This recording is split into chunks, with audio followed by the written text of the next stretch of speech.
We still do not know why the CEO of United Healthcare was murdered on Wednesday here on the streets of New York, but some of us have been really surprised by the reaction online. Many have shared their very deep frustration with the health insurance industry. I have never seen Americans so united on something as I have over the last 24 hours in the comment sections on these news articles about the United Healthcare CEO. If you think that I didn't need anesthesia to have surgery, you're insane. This next story, I had to do a double take when I saw the headlines today. It is absolutely frightening. You have a major insurance company trying to put a limit here when it comes to anesthesia care. How is that ethical? A new controversial policy by insurance provider Anthem Blue Cross Blue Shield is now no longer going to take effect. The insurance carrier had announced it would no longer pay for anesthesia care if a surgery went beyond a specific time limit. But this really isn't about this tragedy. The videos of the doctors talking about their frustrations with insurers are from before the shooting. I had billed $12 and change for a patient's allergy injection, and they had done an audit and said that they weren't going to cover that bill of $12 and change. I am a doctor, and I have no idea why they're able to deny this. Does anyone else feel like they're having everything denied and need to appeal lately? I mean, I'm talking about joint replacements for a patient with bone-on-bone arthritis needing to get appealed for no reason. Like, what do we do? How can we make this end? I just feel like I'm in this cycle, spending more time dealing with insurance companies than with patients. Insurance is the largest roadblock to just attaining proper treatment, access to healthcare. And it's just like we're just bleeding money left and right in this healthcare industry. And who is it benefiting? Not benefiting me as a doctor. It's not benefiting the patient. Who is it actually benefiting? Whit Thompson, a highly paid executive in a sector frequently facing frustration and even outrage, walking alone from his nearby hotel. The massive search underway for the man who shot and killed the United Healthcare CEO at point blank range. In all of my years of law enforcement, I have never seen a silencer before. And so that was really something that was shocking to us all. And so we're on the right path, and we believe we're going to apprehend this person. Another clue is the suspect's weapon, what's known as a B&T Station 6, a unique 9mm bolt-action handgun, possibly purchased at a gun shop in Connecticut. And these things are complicated to use. It is our belief that he is well accustomed with it. He knows how to use it. What's more, forensics teams found engravings on the shell casings and live rounds recovered at the scene, with the words deny, defend, and depose, startlingly similar to the title of this book, critical of the health insurance industry, and published 14 years ago by a Rutgers law professor. The killer left behind a message.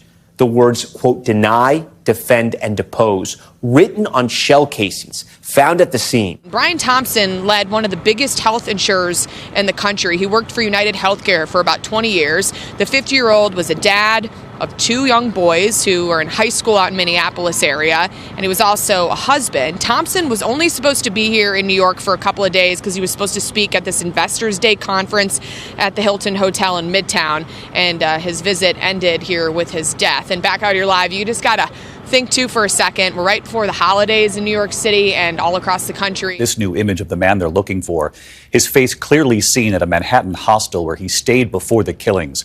Authorities say sharing a room with two strangers before he set out to kill that CEO. But they found clues that may point to a grudge against United Healthcare or the whole insurance industry, including shell casings with the words deny, defend, and depose written on them, echoing the title of a 2010 book, Delay, Deny, Defend, Why Insurance Companies Don't Pay Claims and What You Can Do About It.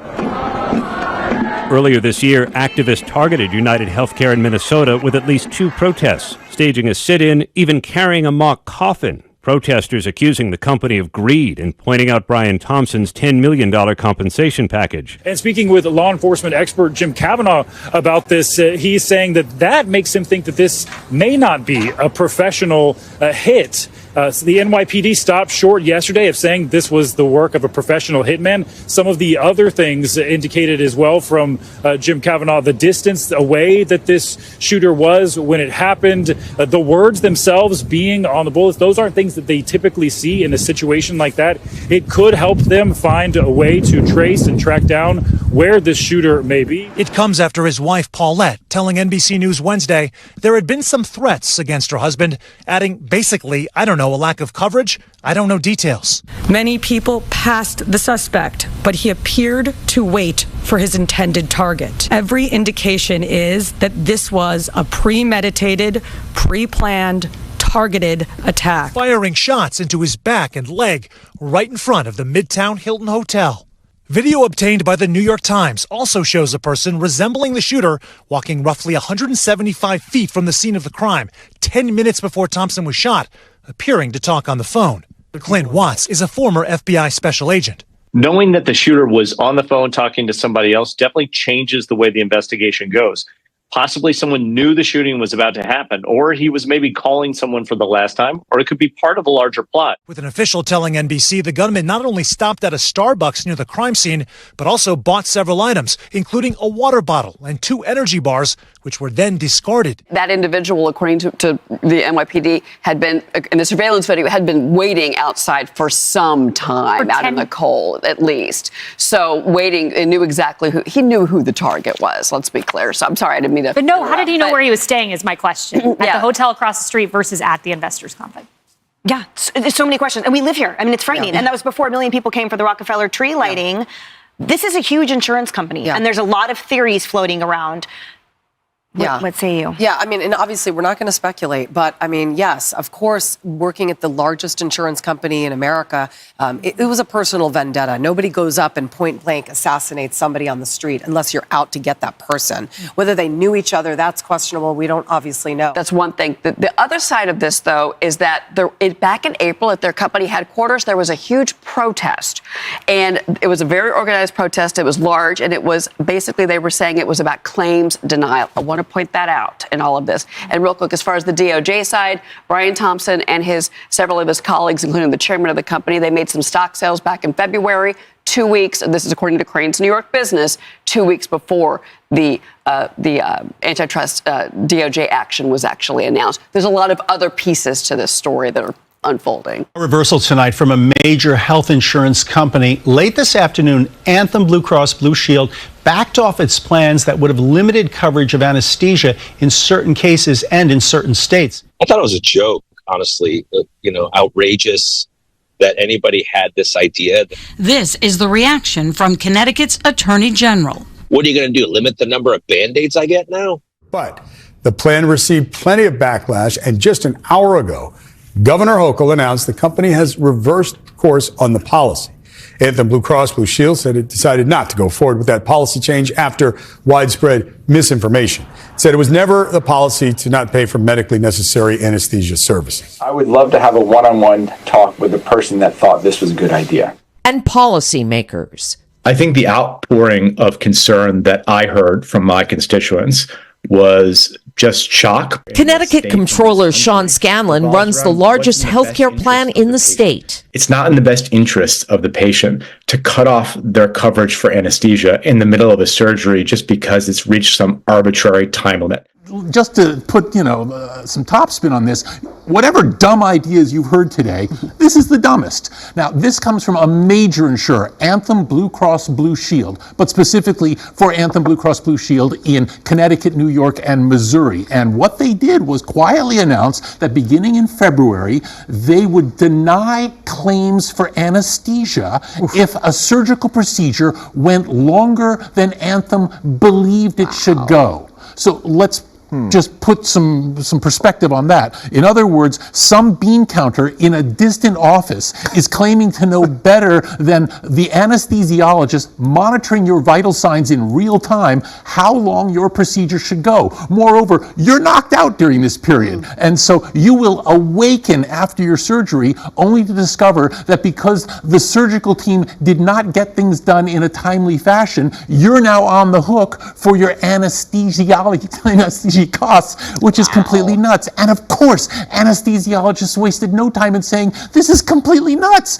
Every patient is different, and you can't put these kind of strictures and regulations on a procedure like this because every operation is different.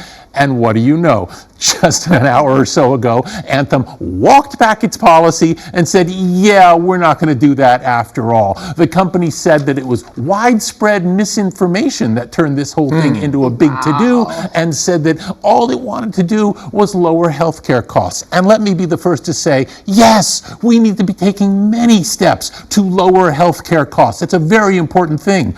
But making doctors and anesthesiologists play beat the clock, that's not the answer. In fact, it sounds more like an SNL sketch. And for physicians, they go by do no harm. So they're going to be forced to pull the plug in terms of the anesthesia or follow these guidelines. I don't see them doing the latter. Cardiologist and founder of Sorin Medical in New York City. But the operation goes over.